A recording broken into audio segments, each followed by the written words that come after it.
Hello, my name is Norma Williams.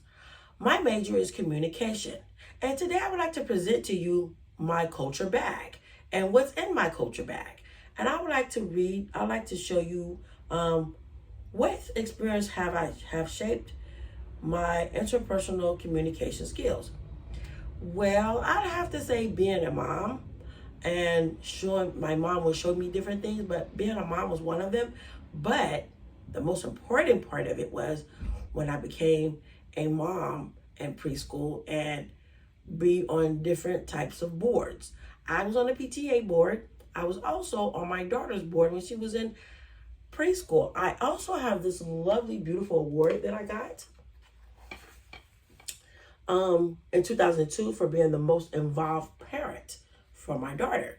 Well, it shaped me in a way to where, I started to see things differently after I got this award.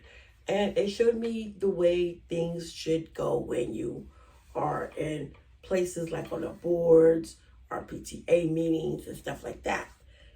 My next thing is, what about my effects to other participants about me? Well, I like to cook, and this is for best dessert.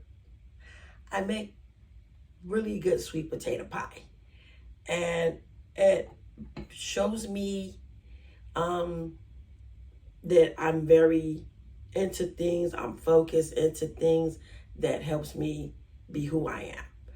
Who I am, I'm an all around person. I'm a balanced person, and that's what that is. Um, what are some of the things that represent my real self and presenting myself? Well, I like to go to church. I try to go to church as much as I can. I like to listen to a lot of gospel music.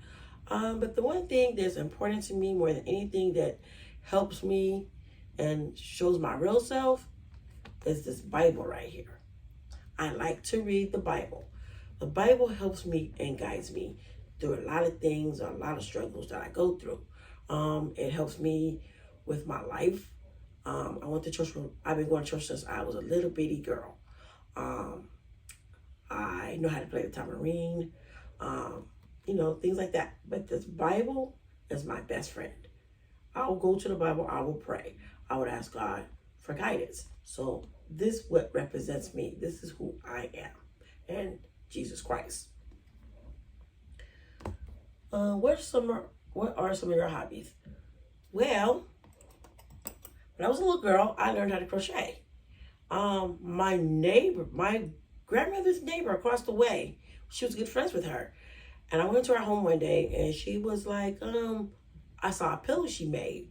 I didn't know she made it. She told me. She said, yes, I know how to crochet. You want to learn how? I said, of course. So these are my needles. This is just a few of my needles. I have a lot more that I crochet with. I crochet pillows, which I have right here. I have this lovely pillow that I made last year. I made this for Christmas.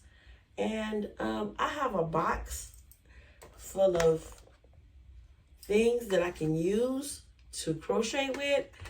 I also have, if you can see, let you see it a little better, I have all kinds of things in this box. As you can see, scissors, teddy bear equipment, measuring tape, name it and I have it. The yarn, I have that.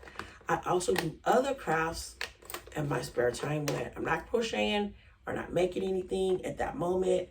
I do other things. I do embroidery. I do diamond painting. I do all that, which is fun to me. What cultural traditions or artifacts represent you and your culture? Music does. This is my culture, music. As you can see, I have Christopher Williams. I listen to a lot of R&B.